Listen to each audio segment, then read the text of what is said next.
But otherwise, this is a really interesting message in a way because when you when there's a looking at spiritual practices or ideas and things, a lot of them look to affirm something. So they're trying to get somewhere essentially.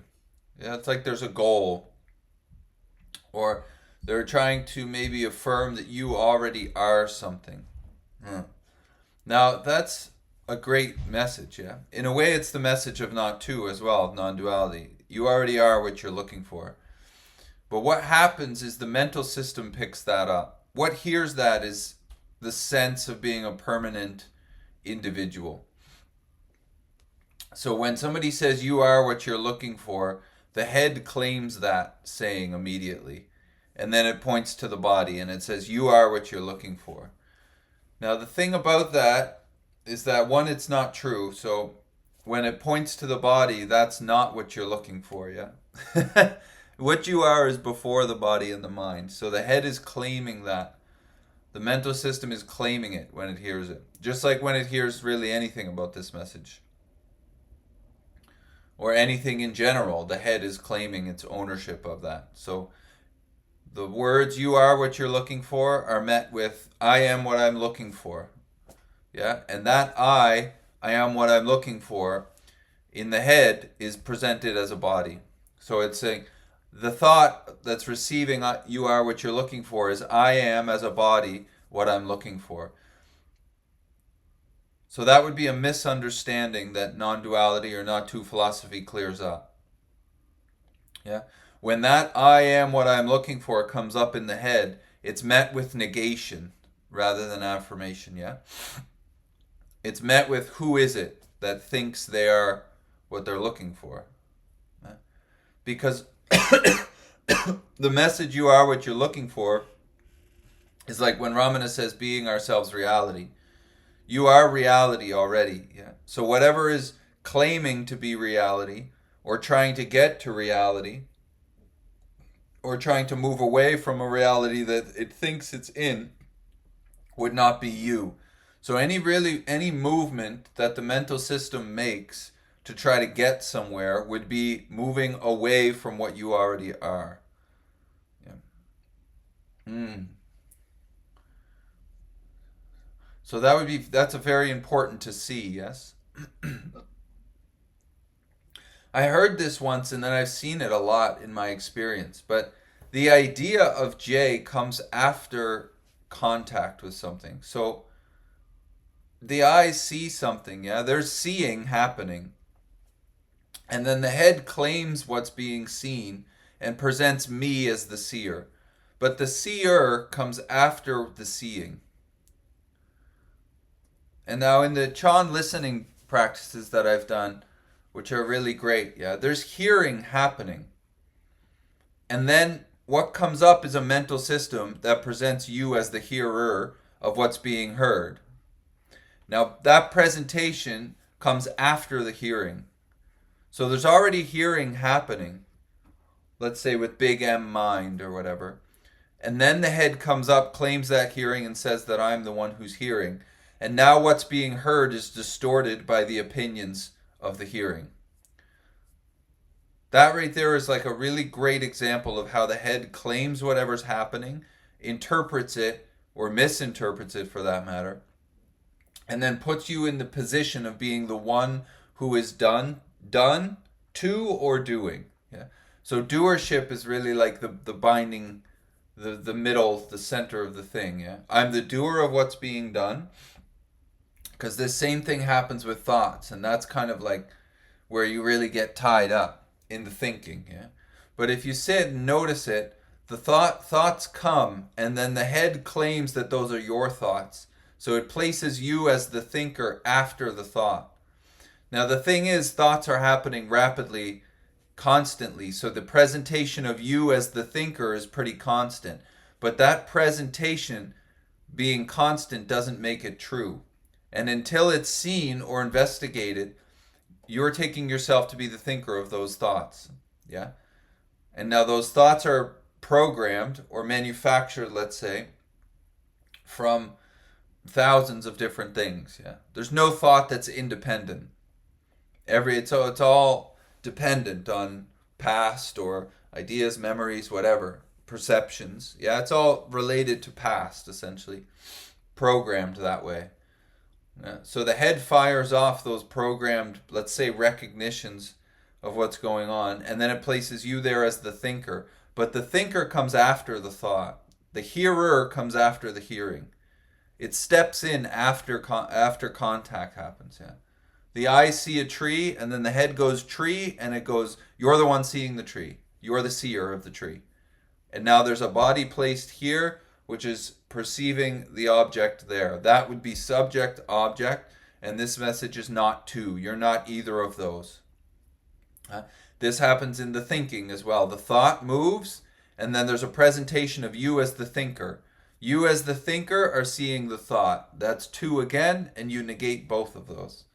Now, what usually happens is there's a thought comes up, and then there's a presentation of you as the thinker, and then the thinker wants to change the thought, and that's the bondage of self, being presented as the thinker. Yeah,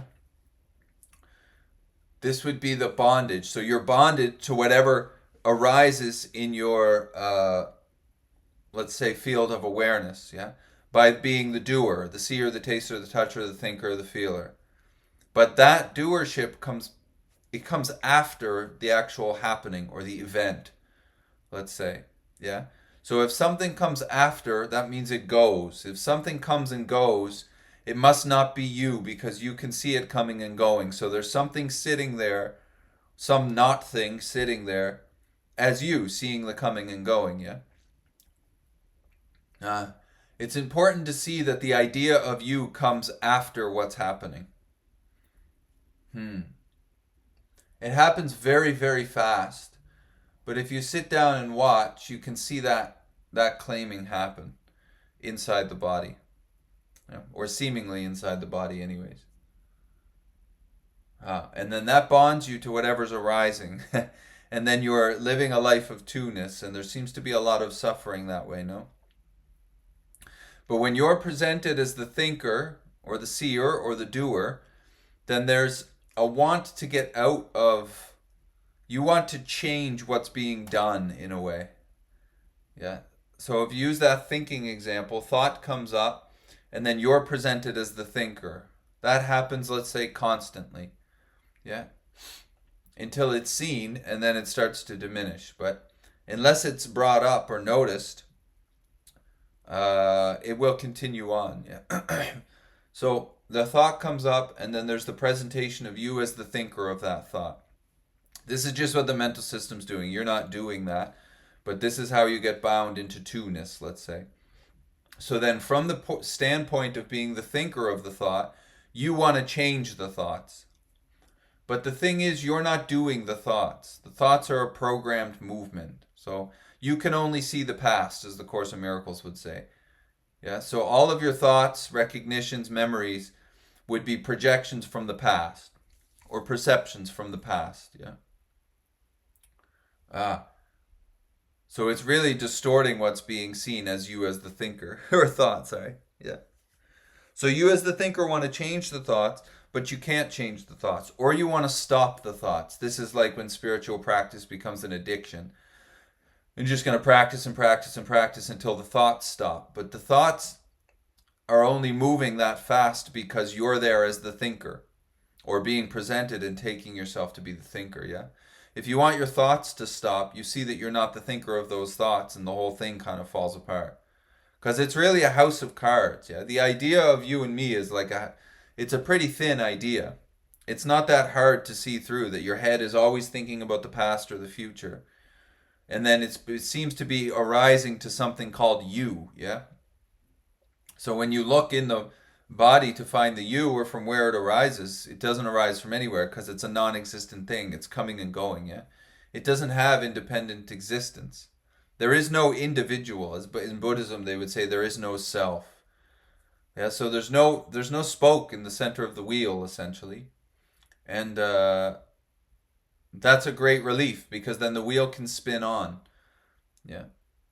Now, if the spinning of the wheel is happening to me, then I really care about if what the wheel hits or what it goes over, or I got to move it, I got to change it, I got to do this and this and this. But if you see that you're not at the center of the wheel, yeah, then there's a lot of relief from what's going on, all the wheeling.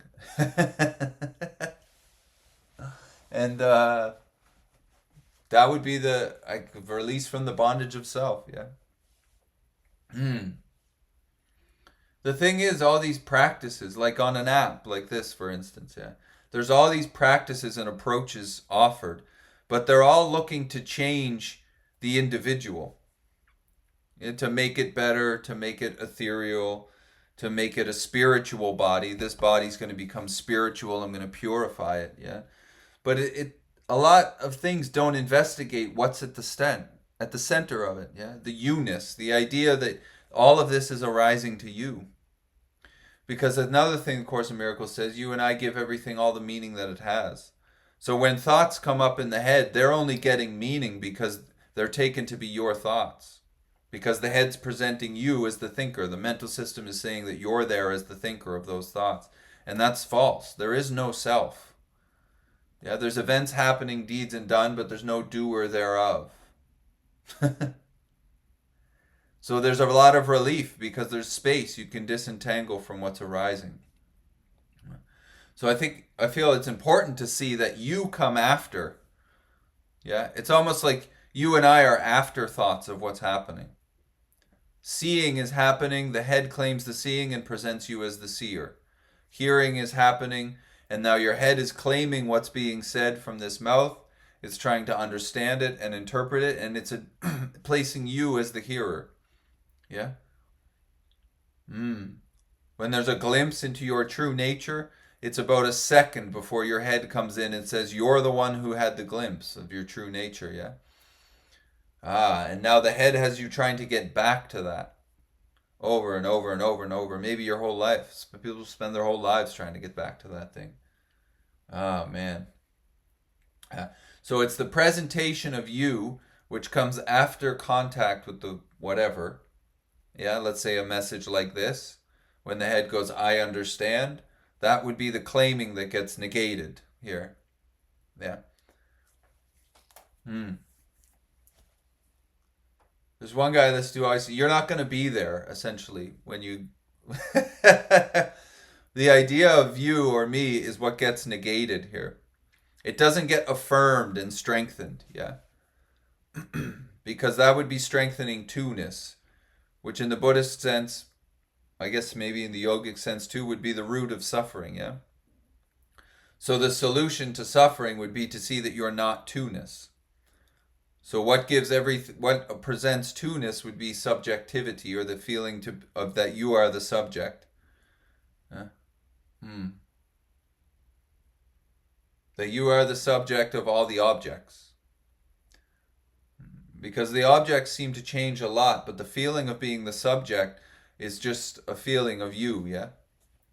So that subject is chasing after all kinds of different objects, but rarely does the subject get looked at. Unless you meet a message of Natu or self-inquiry or something like that. Yeah, or recovery, yeah. Recovery points at the self. Small s self, being like individual. Self-reliance is what has failed us.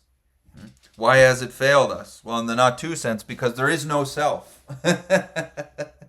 There's nothing there. We're relying on a movement, yeah?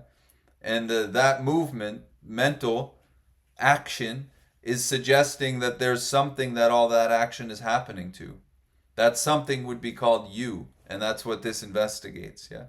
That's what this message negates, is the idea that all of this is arising to a thing called you. That thing called you is a thought, yeah? It's actually an afterthought. J doesn't even meet thought, yeah? It's an afterthought. It's presented after. There's a sensation, then J's presented as the feeler of that sensation. There's nothing wrong with that movement. It's not going to stop because this is what the head does. Yeah, it claims it's all fine. We're just seeing it here and negating it because it's what's misleading us, essentially. Yeah, because when there's a sensation in the body and then I'm presented as the feeler, If that's true, then I want to change all the sensation in the body. And there's tons of sensations going on in the body. Yeah, there's pain. The body gets old. It does this and this and this. Now, if I'm taken to be the one who owns the body, I want to change it. I want to manipulate it. I want to do this and this. Yeah. It's the ownership which causes the binding. If you have a question or something to share, please put it in the chat because it'll move the whole thing forward. Yeah. So it's like St. Francis of Assisi in step 11 of the 12-step process. He would say, in self-forgetting that one finds. It's in self-forgetting that one finds. So in Buddhism, again, they would say there's no self. There's no individual, independent, permanent thing. Yeah? It's all conditioned arising, essentially. So it's in self-forgetting that one finds. So that would be another cue that there is no self, because if it can be forgotten, it must not inherently exist independently. The idea of you comes and goes. Yeah, like when you go to sleep, it's gone. And then when you wake up, the head claims that you've woken up, and there you are again. Back in duality, let's say. Right? So it's in forgetting, it's in self-forgetting that one finds.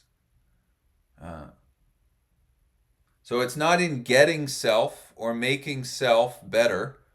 It's not by improving self. He's not saying like you have to do all kinds of things forever to improve self, and that might take many, many lifetimes. Yeah, to improve the body and the mind, to purify, make it better, do this and this. He's saying in that prayer from step 11, it's in forgetting self. And so if you can forget self, there must be a constant remembering going on of the idea of you. Yeah, what would be remembering but the head? So every time something happens, it's presenting you. It's happening to you, me, I. This is why Ramana Maharshi would say, stay on the I. Don't chase all the stuff that's happening. Stay with the I. Because in self-forgetting, one finds. So if you look for the I and it's not there, you're going to forget about it. Because it's not there, you see. Right. So it's in self-forgetting one finds. Because being ourselves reality, meaning you are reality right now, before the idea of you is presented. Let's say there's space and there's all kinds of stuff going on in space. One of the things that's popping up in space is the idea of you. Yeah, me. At the center of everything that's happening. If that was a false idea, which this message would be saying that is a false presentation. It's a presentation, but it's presenting you as a thing, which would be the body. Yeah? And if you're there as a body, then all you see is other bodies. And that can become very uncomfortable. Because now you want to change this body compared to that body, or this mind compared to that mind. Yeah? Or there's beliefs, core beliefs, this body's way worse than all the other bodies. Or this body's way better. Yeah? These are all movements conditioned from whatever past, yeah? Rather than chasing or trying to change those movements, we're just looking at who it's arising to see if there's something there. Because if those thoughts are not your thoughts, they're going to have a pretty short life. Because we are giving we're giving those thoughts all the meaning they have through the ownership of them. But if you can see that the ownership of it is just another thought, meaning you, who all of this contents arises to, is just another thought, that's wonderful, yeah? Because in a way, the head is playing us. It's like we're getting played.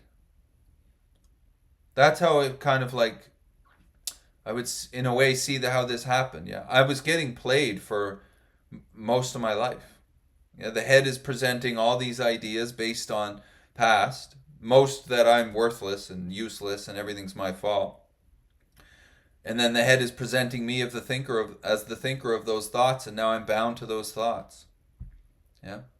So when it presents another thought, I take it to be mine yet again, and now I'm getting really uncomfortable, because everything being my fault or me being the worst is a very uncomfortable stance to stand in.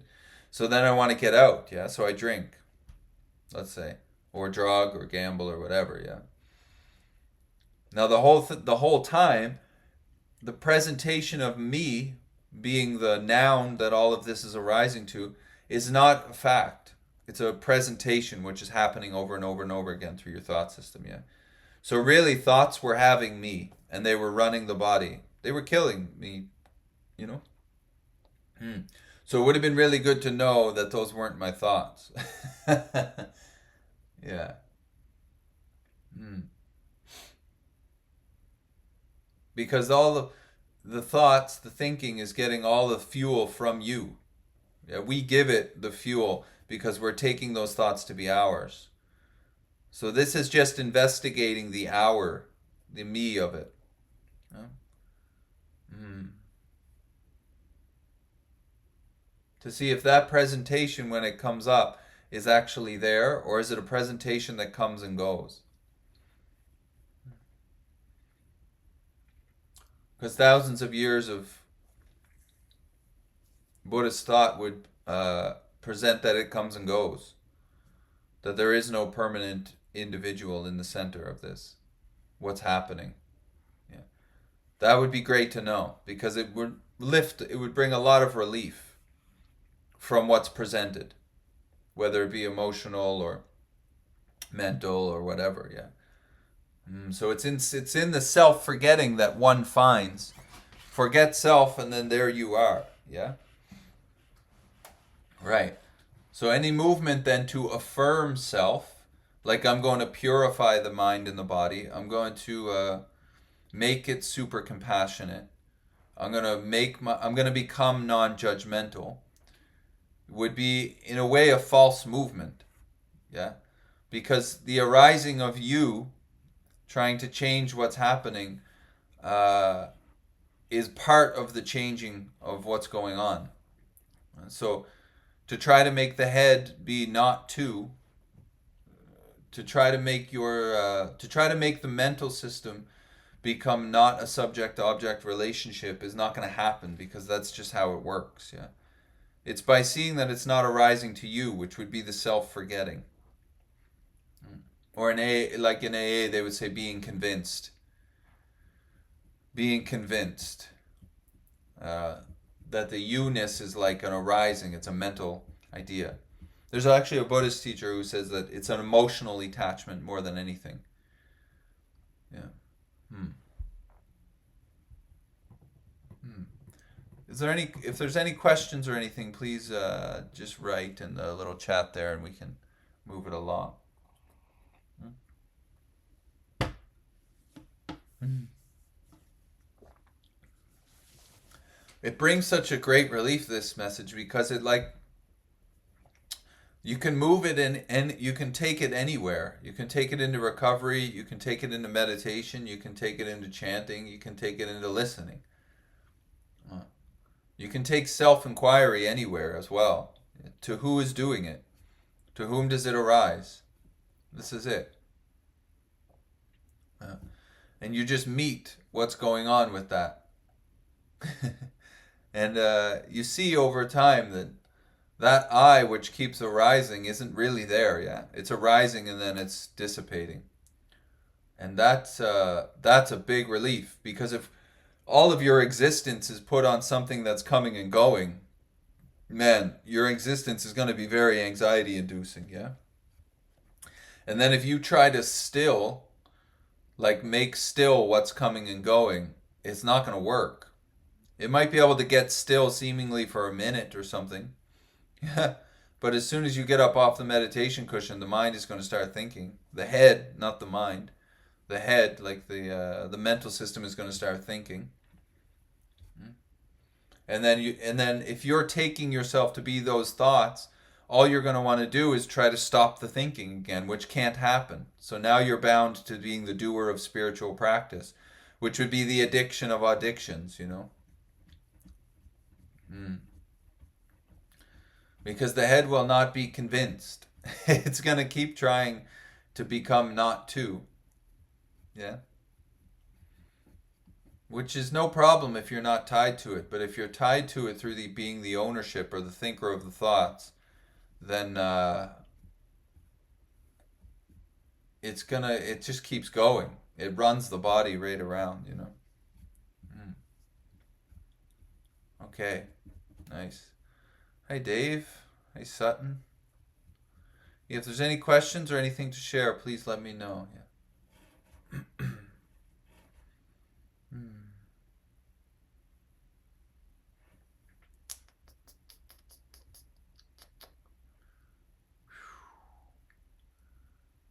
The other reason I think this message works is because, at least for me and in my experience, is I tried a lot of other stuff. I've tried a lot of techniques, drinking, tried to get out of myself through drinking, and I couldn't do it. Yeah. Tried through spiritual practice, and it didn't really work. Tried to get out of depression through spiritual practice. That didn't work, you know. Tried to stop swearing, all this stuff. Yeah, that was a funny one. It's very difficult. Uh, but this message is beautiful because, in a way, the failure of all those things that I was attempting to do really highlighted what this is saying, being that you're not the one doing it. So when the mental system tries to become a perfect mental system or see without judgment or something, it's the failure that really is helpful, because then this message says, well, you're not the one doing the mental system, which makes a lot of sense, really, because the mental system is super erratic. You don't have to be an addict or an alcoholic to see that. The thinking is wildly erratic, and there seems to be way too many thoughts for what's going on. It's a very erratic thing that's happening in. So it makes sense that I wouldn't be doing it, because why would I want to do that? It just creates tons of anxiety, pushing and pulling, right? So this message then just looks to see if I'm the one at the center of it, to who it's happening to. Am I the doer of all the thinking? Whether those thoughts be about depression or really great happiness thoughts. Yeah. Mm. Because it's through the doership of them that you get bound, that we get bound to it. Right. Because thoughts are no problem, but if they're my thoughts, they carry a lot of weight. My thoughts have a lot of influence on this system, it seems. But thoughts don't have any influence because they just move through the sky like clouds in a way, yeah? Huh. So looking at the my is really the most important thing. And that pops up everywhere. When you sit down to meditate, yeah, who's the one who's sitting down to meditate? Who's the one who's trying to get free? It always comes back to that I. If that I doesn't exist, then you're not bound to what's arising. Yeah. So all the getting out of the mental system, it dies because you see you're not in it. Yeah. So in a way, it's like you don't really have to do too much.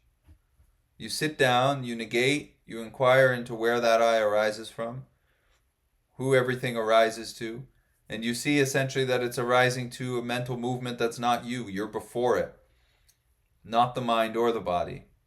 Yeah. As real subjectivity, not as the head taking itself to be the subject of a bunch of objects, but as just kind of plain subjectivity, yeah. And you're disentangled from the contents of your experience there, yeah. Now that's still a seed of two-ness, because there's space and then there's what's in space. But as language, it's pretty much as far as we're going to go. You negate the contents of what's arising. You're not denying it. Things are happening. Yeah, you're just seeing that it's not happening to a you by inquiring into it or negating what's arising. And then things might still arise. I mean, they will still arise because it's a program. You're not doing it. Yeah.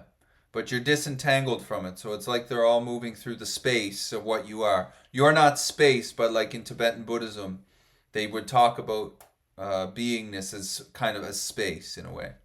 Yeah. Because it's like the closest word that can get to it.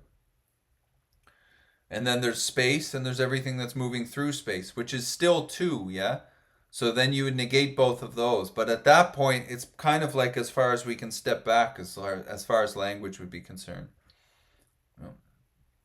It's like Ramana would say, from there, like the heart or the guru or whatever will pull you in. Yeah. So, uh, yeah. Mm. So it's in self forgetting that one finds. It's not in constantly remembering yourself or trying to affirm that you are a thing that's going to be purified. It's in forgetting. It's in negating. Yeah. When the head arises, there's a thought. Who does that arise to? That arises to me. Both of those get negated. They get met in a way with I'm not that. Or that you just let go of your grip on that movement. Yeah. And then whatever we are, which words can't really do justice to because that would put form to it, but whatever we are is just there. And things are moving up, through, away, around, beside, yeah. The mental system is firing off all these ideas and presenting the idea of you being at the center of it. And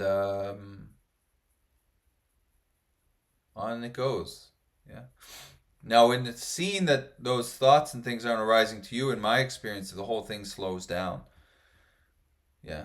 In a way, it's like the thoughts kind of give up because they're not getting gas poured on them by ownership, by doership of them. It's the doership that binds us. So the one who's done to and the one who's doing. Yeah. And that doership presents itself through spiritual practice. A lot through spiritual practice. I'm going to be the one who's going to get free. I'm going to meditate. I'm the one who's bound. Yeah. There's that sense of being the I, or the one who's, yeah. Seeing happens, and then the head says, oh, you're the seer. I'm seeing. Yeah. Hearing happens, and then the head comes in, I'm hearing. This is the presentation of it, yeah. You don't even have to listen to me, just look in your own experience is the best way. You can see it happening right now. The message of not to is great because the mental system gets super fired up trying to figure it out. And it can't really grab onto it, which is beautiful in a way because you can see your head just trying to grab onto it. So when you see that movement, you ask, who is that arising to? And then there's a sense that you are trying to understand this. You are trying to get free. But Ramana and things would say being ourselves reality, which would mean you're free now, yeah? This message would not be about getting free as self, as the mental system, as the idea of an individual. It's getting free, it's being free from that self, that presentation of being the independent thing. And there's a lot of space there. And then all the chasing of trying to get free can be put down because you can see that what's trying to get free isn't you. Yeah, you're before all of that presentation. And then all the meaning that's given to the world and given to the this and this and this and this, that meaning is a lot of weight to carry around. And when that can dissipate, man, it's like the body floats in a way. Yeah.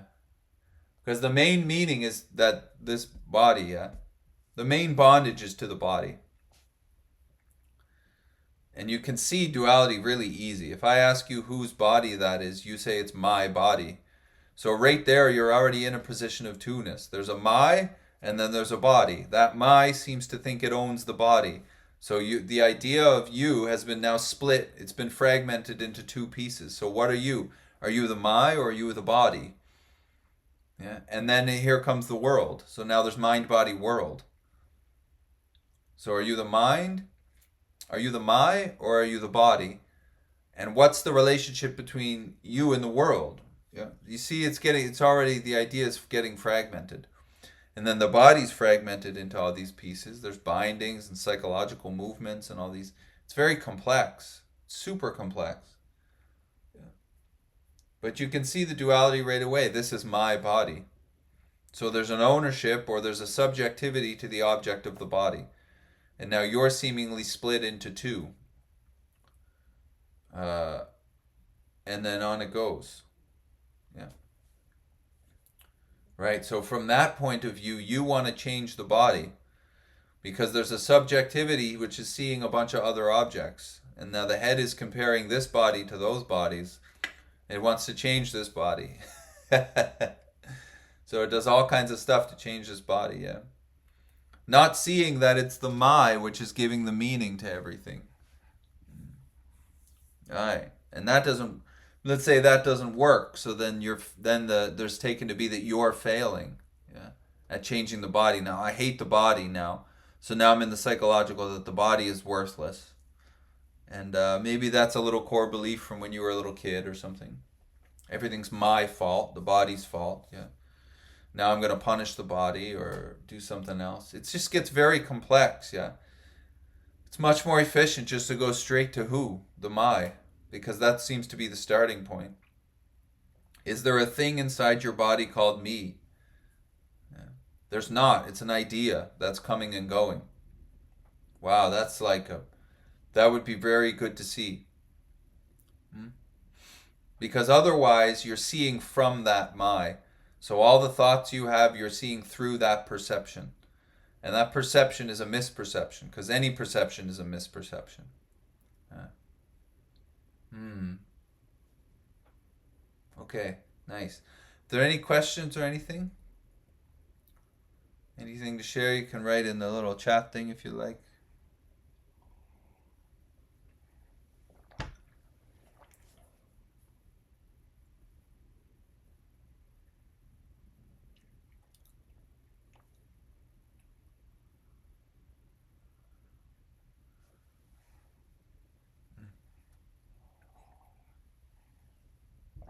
No, not so much.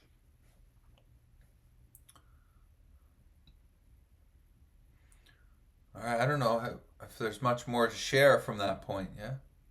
It's in self forgetting that one finds is a pretty direct cue from St. Francis of Assisi. The step 11 prayer. Yeah. It's in self forgetting that one finds. So, what would self be? Self would be the feeling or the idea of being an independent, permanent individual, like small s self. It's in self forgetting that one finds. Mm. But if you're taking yourself to be self, how could you forget it? Yeah. So obviously he's saying you're not self. He's pretty much mimicking what they would say in Buddhism. There is no self. So you can forget it because it's just something that's being remembered. You don't have to remember what you are, the space which in everything's arising.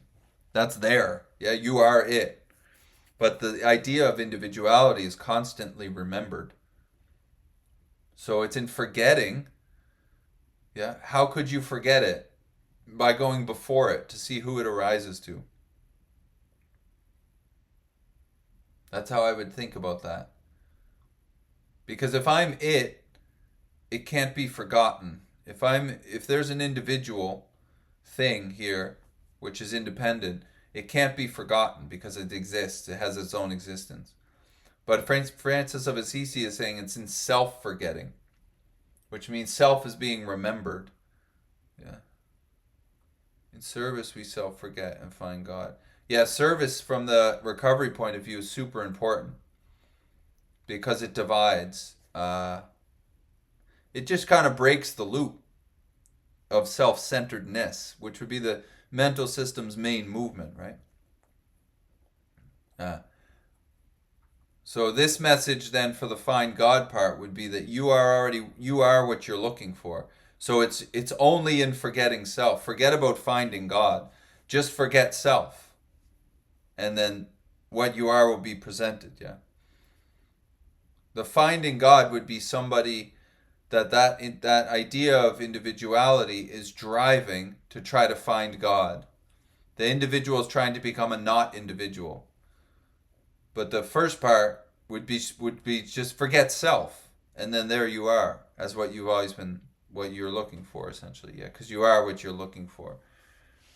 So in service breaks self-centeredness, which is really selfish, self-centered that we think is? Well, the head is self-centered, yeah, Jen? The mental system is self-centered. It's like Wei Wu Wei says, 99% of your thoughts are about a you who doesn't exist. The root of the troubles. Okay, so the head is self-centered, yeah? The thinking is self-centered. You're either being thought about or you're the one thinking. This is the feeling from the mental system. Right. The root of the troubles, the root of suffering is that self-centeredness is arising to you. Yeah. The self-centeredness is not inherently a problem unless it's your self-centeredness. The thinking is self-centered. This would be the main problem of addiction, yeah? People are only thinking about themselves, and that gets super uncomfortable. But the thinking being self-centered would not inherently be the root of the issue. The root of the issue is that those are your thoughts, which are self-centered. Yeah. It's the you. It's the I at the center of it. It's the subject, because those self-centered thoughts would be the object to something. Yeah, it's like the ego. The ego is arising to the sense of you. Yeah. There is no thing called an ego. It's a coming and going. But it's arising to the another idea which is presented as a thing called you. Yeah. My solution is worse than the problem. So if I self-forget, I succeed. The solution is often just as bad as the problem, for sure, yeah? Because spiritual practice will become an addiction pretty easy. The thing with what you say here is, so if I self-forget, I succeed. But who is the I that's going to forget self? You see, that is the bondage. This is where it gets a little bit tricky. Is that you have to see that your head is claiming being the one that's forgetting self. The I that's forgetting self is self. So that's self trying to get out of self, and that can't work. That doesn't work, yeah? This is why negation is really important, Jen. So when you see that I'm going to forget self, that I is self. So that needs to be negated as well. That's met with I'm not that as well. That's not my true nature, yeah? So if I forget self, I succeed. That's the head claiming that it's going to forget itself, and then there you'll still be there bound. Now you're the one who forgot self, but that doesn't give you the drop of relief. Yeah, you have to negate. So there's an idea that you are going to forget self. Yep. So in a way, you're going to get rid of the thinking. So you negate the thinking because that can be perceived. And then the idea that you're going to be the one to do it, that also gets negated. And then you see where you sit. Semantics. Yeah, it pretty much is semantics, which is one of the things about, because you only have a chat, you can't really talk, so it's hard to know. But I'm just pointing out the language because a lot of people get stuck in being the one who succeeded, the one who is sober, and the one who doesn't have resentments anymore. And that is still bondage of self. Yeah. Because there's still the sense of being the one who's there. This is the thing, yeah? So, just in my experience, I would be very careful on whether it is semantics or if the head is grabbing, because the head claims super fast. Yeah? Says, I forget self. I'm in connection with God. Okay. But this is what I'm saying. This is really good that you're putting this to see it, yeah? What I'm saying is I forget self and I'm in connection with God, yeah?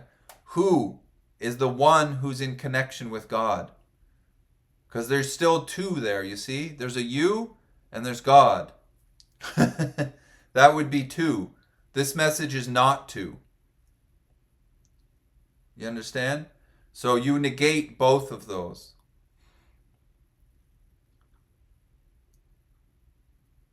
Self, my higher self.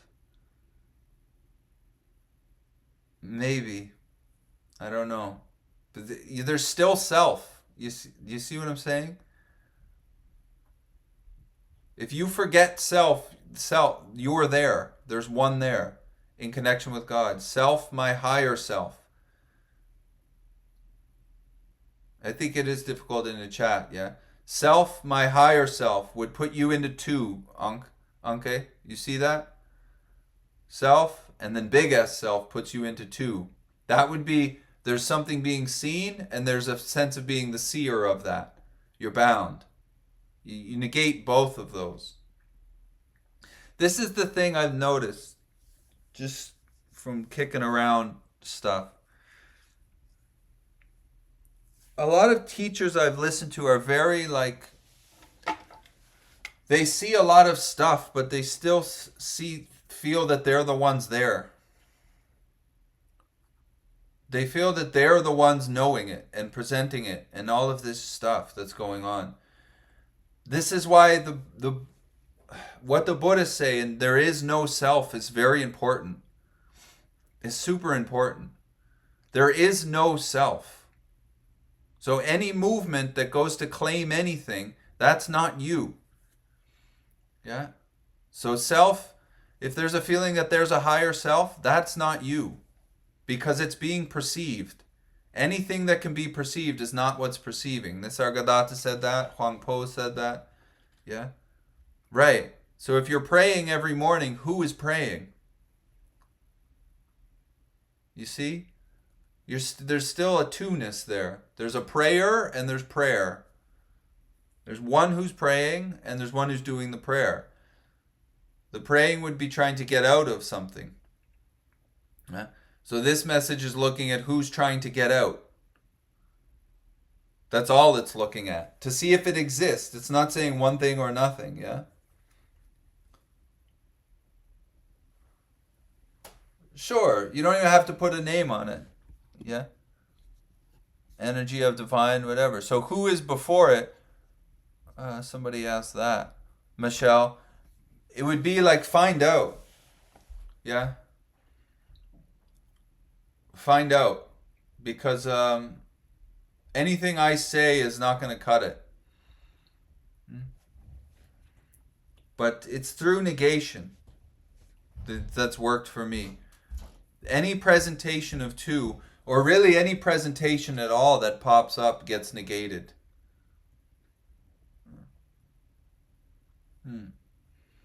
And the head has all kinds. It claims everything.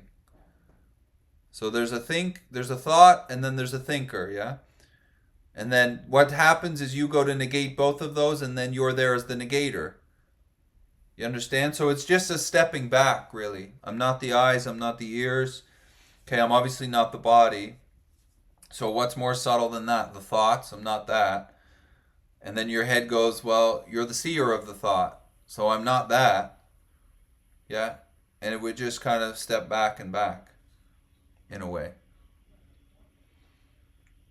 So it can be semantics, yes, but it's also very important to see that the head has all these ways of claiming things, yeah?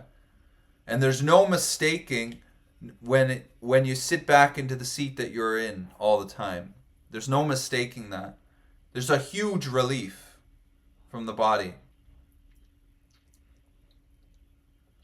A huge relief, like the whole body lets go. Yeah? And it lifts the weight. The solution to the problem would be that essentially there is no problem. Yeah? That you already are what you're looking for. So,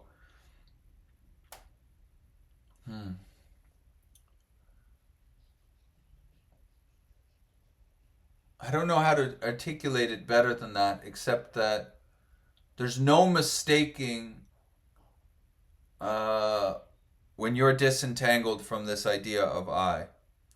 So if there's bondage or a feeling of discomfort, then there's probably still some claiming going on somewhere.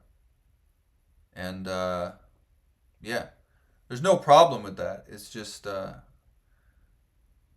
it's attached to you, self.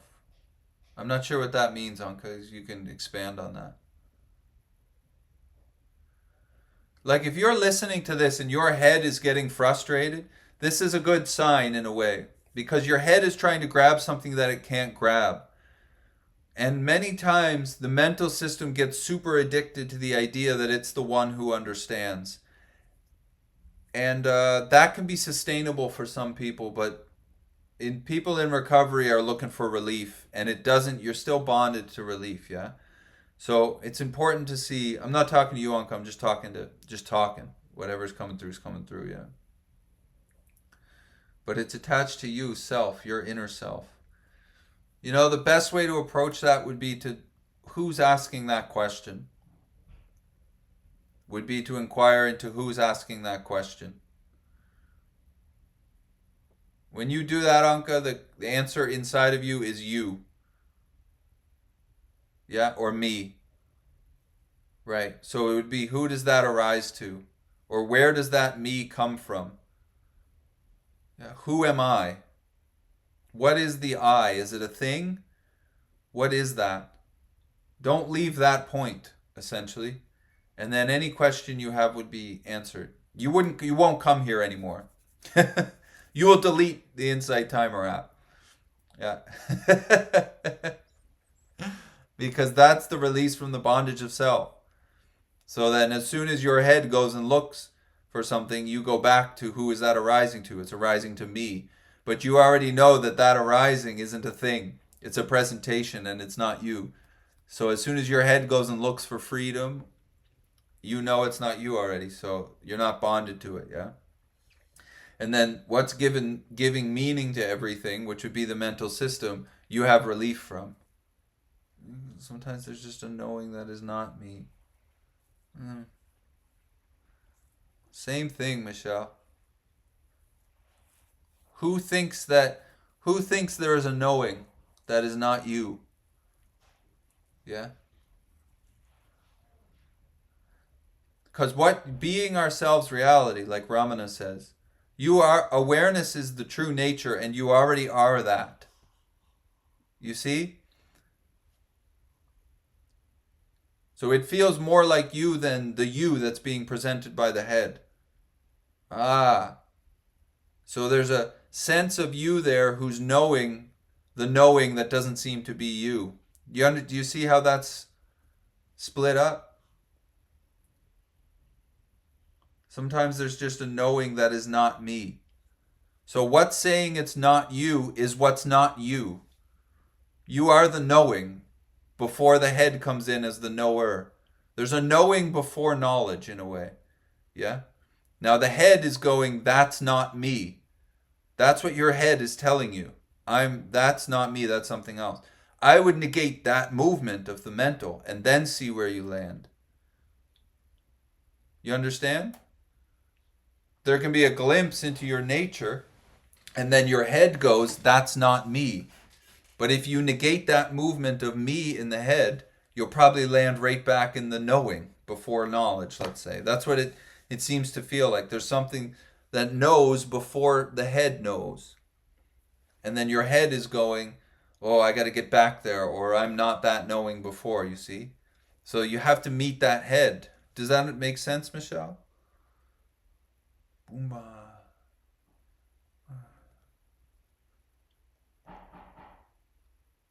This is a message of not to. Erase that is not me. Just inquire into who thinks that. Who is that arising to? You don't have to erase it because it's coming and going, yeah? It doesn't have existence. You don't have to destroy it or something. You don't even have to go to battle with it. You're just questioning, who is it that thinks that's not me? And then you come back to the idea of I or me. Yeah? And then inquire into that. That's all. You don't have to erase anything or destroy anything. Because if you're doing that, then you're giving it a bunch of meaning that it doesn't have. It's just a mental coming and going, you see? This is the thing. Anything that presents as two gets negated. It doesn't get denied. It does not like we're going to move towards an ego death. You can't kill an ego because it's not alive. It's not a thing. It's a movement. It's just a mental movement, which people call ego. I don't really use the term ego because it gets very confusing for people. Yeah? Because then they want to kill the ego, and now it's a whole thing of them going after themselves, which is already what the head is doing to you most of the day anyway. Yeah? It's already pushing you and saying, You're not good enough. You fail. This is mostly the movement of the. This is what the head does for some reason, yeah. So as soon as you go to try to kill the ego, you seemingly fail, and then the head is going, "Oh, I failed again. You failed again. It's a problem. You're doing terrible yet again. Another thing for you. You're not doing good." Yeah, it doesn't work. It doesn't work. Language is not adequate, but it's all we have right here. Yeah. Hmm. So sometimes there's a knowing that is not me. Who thinks that? This is the inquiry. Who thinks that? I. Me. Yeah? It's not bad that the me pops up. That's what the head does. We're bringing up the mental system here so you can see it. That's all that's happening. Sometimes there's just a knowing that is not me. Who thinks that? I do. Then there's a movement. I need to erase that I. You don't need to erase the I because it's not a thing, yeah? It's just something that's popping up. That's all. So you just inquire, from where does that I arise, or who am I? And then you sit and you see. And then something else comes up, another idea. Who does that idea arise to? Me. You're back at the I, yeah? A sensation comes up. Who does that arise to? Me. You're back at the I. Who am I? Who is it? Yeah? Where is it in the body? That's all this is, you know? I'm not like attacking people or this is all it is. It's just seeing that the subject objectness of the head is not your true nature. That's it. That's the whole message. It's you're not the body. That's the whole thing. Yeah, it's not destroying the body. It's not destroying the idea of you. Those things are arising and happening. It's just looking and negating the idea of the personalness of what's going on. Yeah, the message of not to is not personal. It's not for anybody. You understand? It's for everything in a way. Ah. So a lot of times when people say this is semantics getting in our way, or language, that might be the case, but a lot of time it's not. A lot of time the head is there claiming what's going on. And it's very important to see that, because otherwise you're sitting there as the knower, and that's not the relief. Yes? That's not the relief. It's still a bondage to self. And if there's people here from addiction recovery and they're still bondage to self, when a resentment comes back up in 15 years, they drink again. I've seen it over and over when I go to meetings. You hear people talk. What makes somebody drink after 20 years? What makes somebody do drugs after 20 years of not doing drugs? A thought pops up in their head that they can drink, or an event happens which brings up an old resentment, let's say. If they are taking themselves to be the ones who own that thought or resentment, they're going to drink. They're still bonded to self. Yeah?